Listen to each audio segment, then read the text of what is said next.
joined by Stanford Cardinal head coach Paul Ratcliffe, along with student athletes Maya Doms and Kennedy Wesley.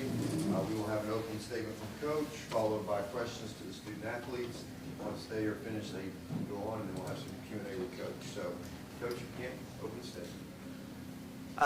We started very fast, 2 exceptional goals, and I think as a coach, I don't know if I was prepared for that. So it became a tactical battle from after the first probably 5 minutes of the game. And full credit to BYU. They're a really strong attacking team and made it very difficult on us. And I do think it was in the back of my mind that they'd come back against UNC and won 4-3. So that made it even more of a tactical game. But really proud of the character of our team and how they stuck together as a group and fought really hard to get the victory again. Questions for the student athletes, front row.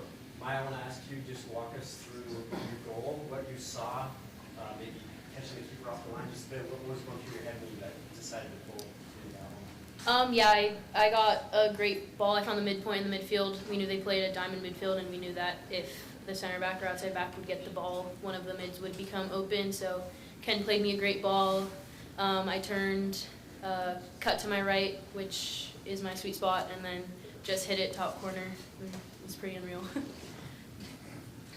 More questions? Maya, Kennedy, like you guys scored the first both your goals in the first 5 minutes of the match, basically, and you guys had to hang on for the last 85 minutes or so. How difficult was that mentally for your defense to hang on for that long? Yeah, I think obviously it's tough sometimes to go up ahead and have to hold the lead, but our team was really prepared, and we've had games where we've had to play a lot of defense in the past, and we knew it all come down to mentality. We just had to fight and stay strong and stay gritty a lot more than the other team if we wanted to get the results. So it was overall a really good team collective defensive effort, and I think that's what kind of got us the result. Yeah, and one of our goals this whole year was to score early, and we finally did that. We knew that they had one of the best offenses in the whole country, and I think we showed that we also had the best defense. So, yeah, it was definitely a battle, and before the game, Paul kept saying that we were going to struggle, and we definitely did, but we showed our character and came out with a result. Just a reminder, those on Zoom, if you have a question, just raise a hand. We're glad to answer those questions. In the room. Kennedy, so just from here, we could hear just how much you were communicating. Obviously, the block shots you had and your leadership had a big impact, but how important was it to keep communicating in an environment like that to make sure your defensive line and your midfield were, on their duties and protecting the back four? Yeah, I think one of the keys to a big game like this with a really loud atmosphere is to just be loud and show the other team that we are communicating, we're on it, we're sharp. I think that's one of the biggest ways we can kind of tell the opponent like we're ready and we want to play. So I always do my best to try to set my teammates up in the best way possible, and if that means I'm communicating, if that means I have to get on them a little bit sometimes, I'm like totally willing to do that. But our overall communication, especially defensively, goes a long way. And big games like this, it can come down to the little details, a couple steps left, a couple steps right, and if someone can communicate that, it makes it a lot easier on the person doing the action. So definitely just wanted to keep the communication levels high to show that we were ready. Back row. Kennedy, 5 years ago you played in your first College Cup final. How do you think you're different from the player that stepped on the pitch that day, and do you believe that this team is completely different than that? Yeah, completely different team, but I think equally as strong teams, if not even better, as we've gotten through the years.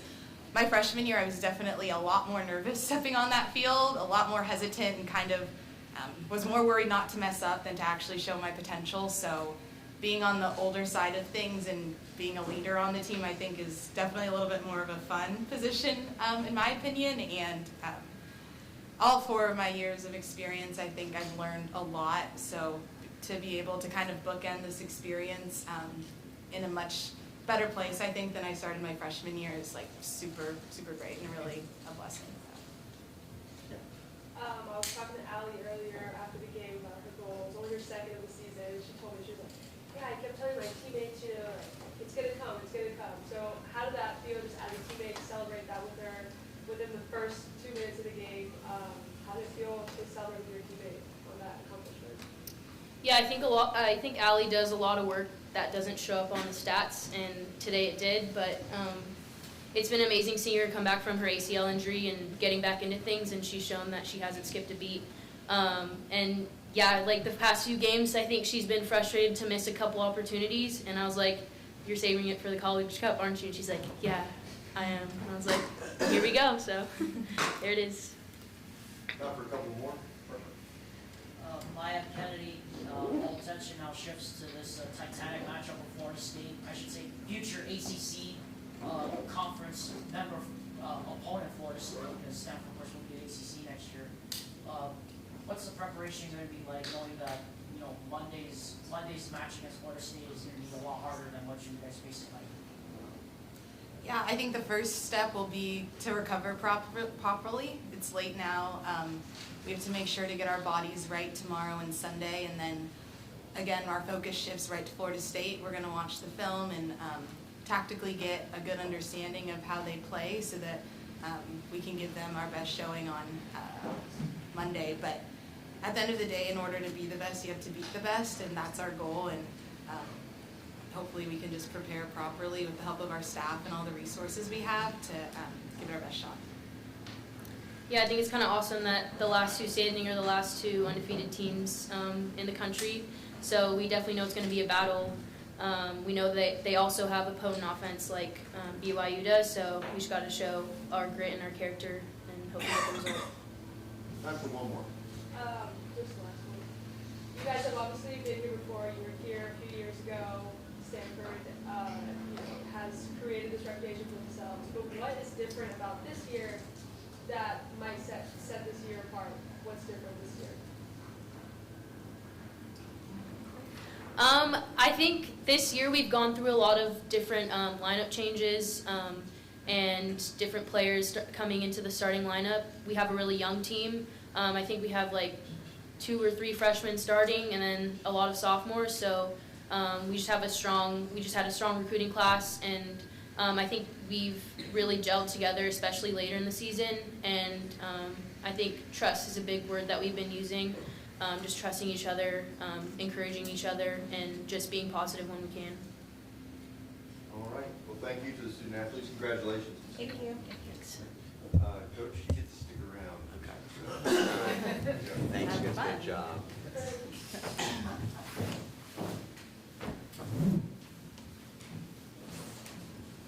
So, questions for Coach? Front row. You mentioned in your opening statement kind of the UNC BYU game is back in your mind before we'll come back. My question is twofold. First, what kind of specific planning did you do in that event that you got a big lead? And then 2, obviously, if there was one that was executed, how was it? Yeah, the difficult part was it was so early in the game, so usually you plan to be more tactical late in a game, but credit to BYU, they're very potent up front, and if the game became really transitional, it would have been difficult for us. I was just trying to keep us compact, stay together, and then make sure our back line was not too deep.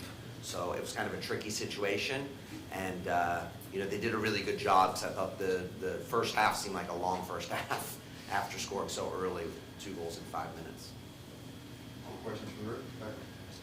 And yeah, just continuing off of that, I was impressed by the tactical nuances and differences you guys showed today. For example, your first goal, or I think it was the second goal, came from the 16-pass sequence, leading to Maya's brilliant goal there. And then later on in the game, you're able to convert to a team that's able to sit back and control pressure. And at different moments, you were able to counter. So just how much do you guys work on different scenarios like that tactically, and how much is it just having the kind of players with the intelligence to really enact and adapt to the game state? Yeah, it's a really good question. I personally, my coaching style is more to have the ball and dictate the game and get a lot of passes and create opportunities and score. But you have to play to the strengths of your players you have, and accordingly what the other team has. And I think BYU presented a lot of attacking transition players that are really potent and fast. So we had to stay together. So we had to kind of change our game plan a little bit. My hope would have been that we could have kept it a little bit longer. And we did at times, but not as much as I would like, and I think the team knows that. But if you can't keep it on the day for whatever reason, You've got to be more tactical, and I think I'll give a lot of credit to Kennedy and Maya. They're tremendous leaders, and they really help the team stay together and put in a great performance for us. More questions for Coach? Front row. Coach, this is a little bit of a personal question because mental health is means a lot to me personally. I know it's been a difficult year for the program, of course, with the passing of Katie Meyer last year. You guys, of course, have the green butterflies on your sleeves and the Katie Save wristbands going around. And I was noticing that a lot during the game. To be back in the College Cup a year after that, what does that mean personally to you, and what does that personally mean to you for the program? Well, I think the entire team plays for Katie. She was an inspirational leader for all of us. She was one of our captains. She helped us win the 2019 national championship. So she's always in our hearts, and we're always playing for her. So I know this team's inspired for her, and they want to do their best with her spirit in mind. Any other questions in the back? After the game, Ryan ran up to Kennedy and said MVP. Do you feel that she was one of the MVPs for your team today, and how else was the back line performing well? Yeah, I mean, for me, I think Kennedy and Maya Doms are players that don't get enough recognition for how good they are. They are two of the best players in the entire country in my eyes, and they're showing it, getting us to the final. So I just have the highest, esteem for them. They're truly remarkable players. But Kennedy's just been a rock back there, phenomenal. And it's not just what she's doing, it's what she does, the impact she makes on all of her teammates, the leadership, organizing everyone. So I couldn't say enough about Kennedy or Maya. You guys have only conceded one goal all tournament. Florida State has yet to concede a goal this tournament.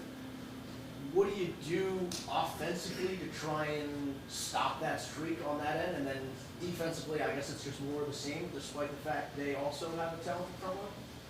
Yeah, it's going to be a challenging match, no doubt about it. We have to do our homework and figure out what we can do to put our team in the best light and compete against one of the top teams. So we're excited about the challenge. That's what we signed up for. That's why you go to Stanford, is you want to compete at the highest level, academically and athletically. And this is a dream come true to be in the final. So we're excited for the opportunity, and we're going to go for it. Coach, we have a question from Zoom. Harold, if you want, you can go ahead and unmute.